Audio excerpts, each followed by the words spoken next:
ربین جان ربین دابشکردنی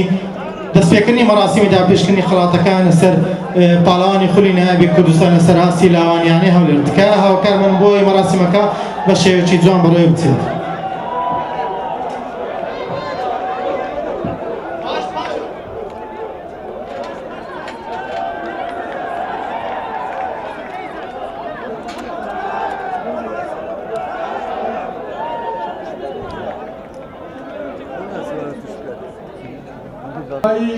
ئاراستەی تیپی لاوانی یانەی هەولێری خۆشەویست دەکەین لە بۆنەی بەدەستهێنانی پاڵەوانی خولی لاوانی نایابی کوردستان. نابژیانان زانا عەبدوڵڵا، ئومێد یەڵماس، دیار عەبدوڵڵا،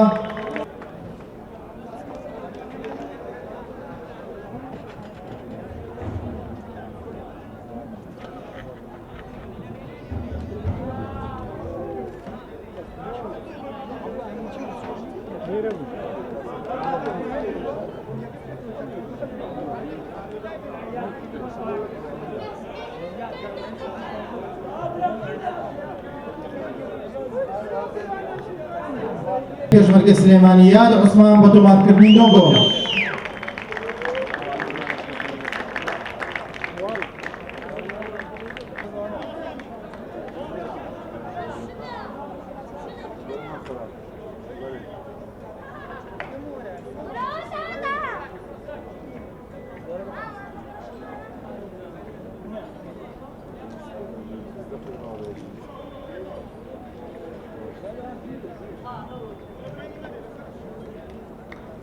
یاریزەنانی یانەی هەولێر کە پاڵەوانی ئەم ساڵی خولی نایابی کوردستان لەسەر ئاسی لاوابوو پێکهاتووە محەممەد ڕزگار، عەلی سەرحان، ئاکار ئیبراهیم، مەڕوان قاسم، محەممەد هاوار، یوسف مەهدی، عەلی حوسێن، ڕەدوان نەسرەدین، کاژی نوقمان، زەید نازم، مەجید حازم، بەهجەت ڕەشید، وەلید مەهدی، محەممەد زەرزیز. ستافی ڕاهێنەرانی یانەی هەولێر پێکهاتووە محەممەد خۆشناو سەرپەرشتیاری تیپ، شوانە نوێر ڕاهێنەر، سایر سڵێوە یاردەری ڕاهێنەر و کاروان مەجید ڕاهێنەری گۆڵپارێز. ئارام ئەنوەر کارجێری.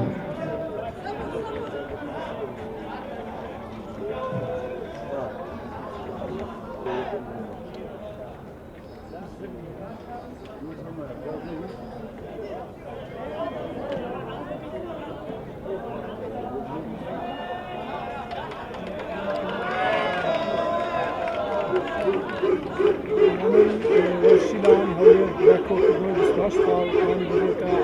پاڵەوانی خولی لاوانی نایابی کوردستان. خولەکە لە 13 یانە پێکهاتووە کە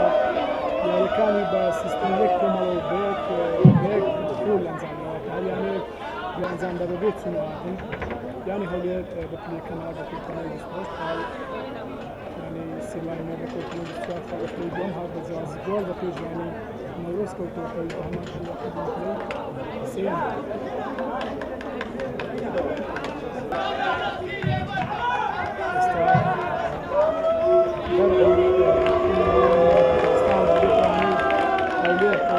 هەر ساڵ یانەی دهۆک بەدەستێنی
سەرتا پیرۆزبای لێکە بێکە یاریزانان و دەستەی ڕاهێنەران و دەستەی داریانەکەمان دەکەین بەڕاستی ئەو ساز زۆر لەگەڵمان ماندوو بوون تا ئەم تیپەمان ڕێکخست و توانیمان بینە پاڵەوانی لاوانی کوردستان و وەک بە خۆم زۆر دڵخۆشم چکە پاریش لە تازە پێگەشتوان یانە هەولێ بووینە پاڵەوان ئەو ساڵیش بووینە پاڵەوان 2 ساڵ لە سەیەک بەڕاستی زۆر دڵخۆش بووم کە توانیم گۆڵی سەرکەوتنیش تۆمار بکەم و زۆر سپاس. لە ڕاستیدا دڵمان زۆر خۆش بوو لە جێم یەکەم ئاسمان باش بەڵام لە جێمی دوم ئاسمان زۆر باش بوو بوو ڕاهێنەر چەند گۆڕانکاریش کرد بوو بۆ هۆکار کە موفەق بینەوە. یەکەمشی زۆر سپاس بۆ خوای گەورە توانیمان سەرکەوتوو بین زۆر سپاس بۆ دەستەی کارژێری و لاعیبەکان بەڕاستی زۆر خۆیانمانی کرد ئەوڕۆ مدربەکانش بەڕاستی زۆر خۆیانمانی کرد زۆر دڵخۆش بکە بوونە پاڵەوان. بەڕاستی ئەوڕۆ زۆر دڵخۆشم کە توانیمان بینە پاڵەوانی خولی لاوانی نایب دەستخۆشی لە یاریزانەکان و دەستەی ڕاهێنەران دەکەم بەڕاستی بە پاڵ پشتیوانەوە توانیمان سەرکەوتن بین واروها کە